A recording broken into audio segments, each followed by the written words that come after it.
Hello everybody, this is Pierre Garudi, and I received a question through the social media. The question is how the economy will unfold post-coronavirus. So I put some points right here on my right hand side, and I divided the whole thing into two categories, pre-vaccine and after vaccine. So the pre-vaccine, let's start with it. Pre-vaccine is what we are at the stage we are right now. We are right now starting to open the economy, but as you can see, we are not going to open everything. We go opening a part of the economy. The part we seems we can manage it. Part which seems that the virus will not spread, and is more calculated and managed way we opening that part. So as you can see, first one is monetary easing, which you can see right now. Many countries, they have a huge amount of money available for people to pay them directly, or to small businesses, or to medium and large corporations, in order for them to stay afloat, not to make the employees lose their jobs. So this is first monetary easing, which different country, the level of it is not the same. Some is much bigger. Some like in US is a election coming, so it's much bigger, and others not as much, as you can see. And unfortunately, European Union is not really much, because so far they've been talking and not much action. And so are the British are glad they left the European Union? Well, we have to see. We wait and see what's happened. Okay, so the other point is a gradual, phase by phase. As I said, that is not gonna open the whole economy. It's gonna be gradual. First of all, not everybody gonna participate, because about from 10 to 20 to 30%, depends which country, people are unemployed. So it's not gonna be that easy, and so it's gonna be a step by step, gradual, sector by sector. They're gonna look at to see which sector is close to be essential, which sector you don't need mass of people in one place. So that would be the best option. Of course, they gonna watch it completely to make sure the data they get is manageable. It's not increasing the virus spread. So let's go to the other part. So what's gonna be there during this period till vaccine shows up is that the mask is going to be mandatory. Everybody have to wear mask in public, which is right now is happening all many countries, not every country, but majority of country is already mandatory. You have to wear mask in public. And the other one is the social distancing is going to still be in place, because that's one of the best options we have to stop the spread of the virus.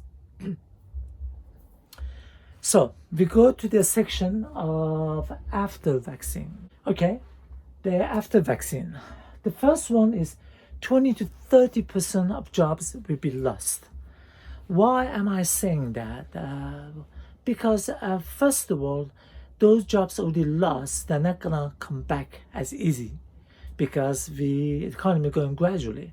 So if the company going to hire back few other people, is going to think twice, and also has to be gradual, because it's a balance between demand and supply.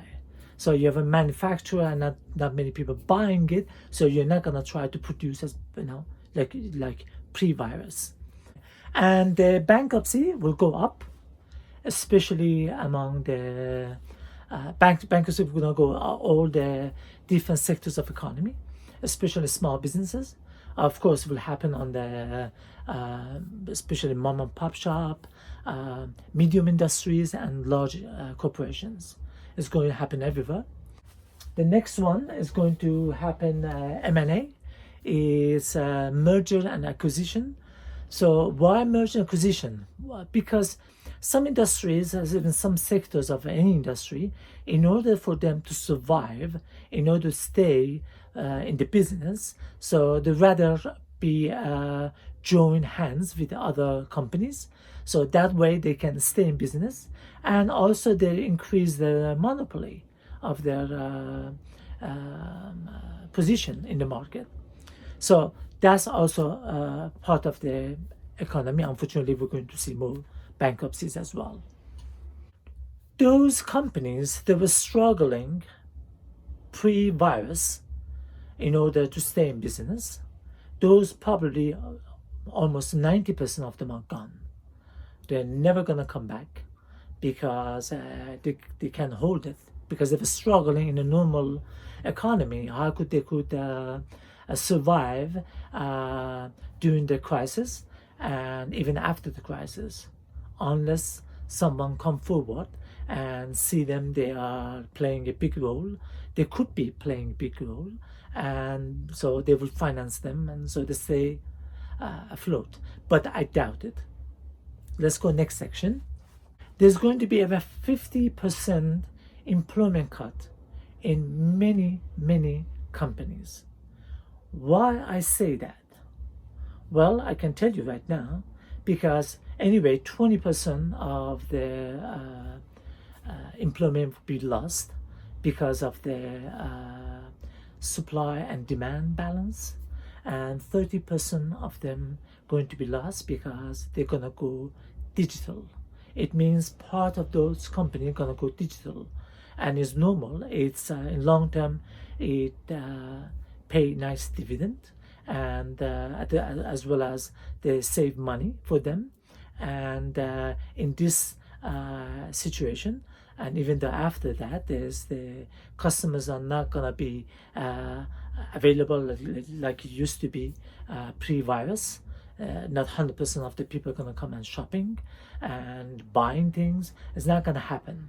It may take a couple of years to come back to pre-virus, but even within that, the culture of the companies completely changed. Is the investment not going to be that high, because many companies will have a cash reserve in order things goes bad, or there's an outbreak of a virus again. So you have to play it safe. Next one. There's going to be upbeat growth in a digital economy or digital solution, because the majority company going to look for a digital solution in order to replace the employees. Once you replace the employees by digital, you have full control. It costs much less to operate, and you get the precise data back, because everything happening digitally. In digital, is much easier to get the data. In just by employee is not as easy as it with digital. So those companies who are digital, they are going to come up with ideas, solution, remedy to solve some of the problems of any industry. So that's going to be if you want to invest money, it's probably to invest. You have to invest in digital economy. So let's say in a stock market, we have three categories. Let's say in U.S., which is the Dow Jones Industrial, then you have S&P 500, and you have Nasdaq. Among all three of them, Nasdaq has the most digital company registered with them, Nasdaq Exchange Market, and going up, it does better than others. So the other category is interdependent of companies, manufacturers, industries. Let's say you are a manufacturer of cars, and in order for you to operate, you have to get the parts from so many different countries. It's not just the car manufacturers. There's a lot of other manufacturers do the same thing. But the ratio of interdependence is not in all different in all industries the same. Some are lower, some is higher, but that will change. So those companies gonna try to reduce their dependence on other country. But so that's where we go to the next section, which is the deglobalization. Deglobalization is not gonna happen 100%. It's happened part, and not every country going to play the same way. So we have to wait and see what countries, what companies, they take the position in the globalization market. But one of the main things going to happen is the market gonna go toward regionalization. It's gonna be a regional market. Let's say, for example, in China, dealing more with Southeast Asia than any part in the world. Like US doing a lot more with Mexico or with Canada than does with China. So this thing going to happen. Anyway, I'm going to talk about some of these issues later on, more go into deeper to explain what's going to happen. So I hope this video was added some value to you, and I'm just trying to pass the information. And so if you like it, please like it, leave a comment, and subscribe it, and share it. And also, if you have any question, please let me know through the social media or through the comment. I will respond to you. Okay? Have a great night.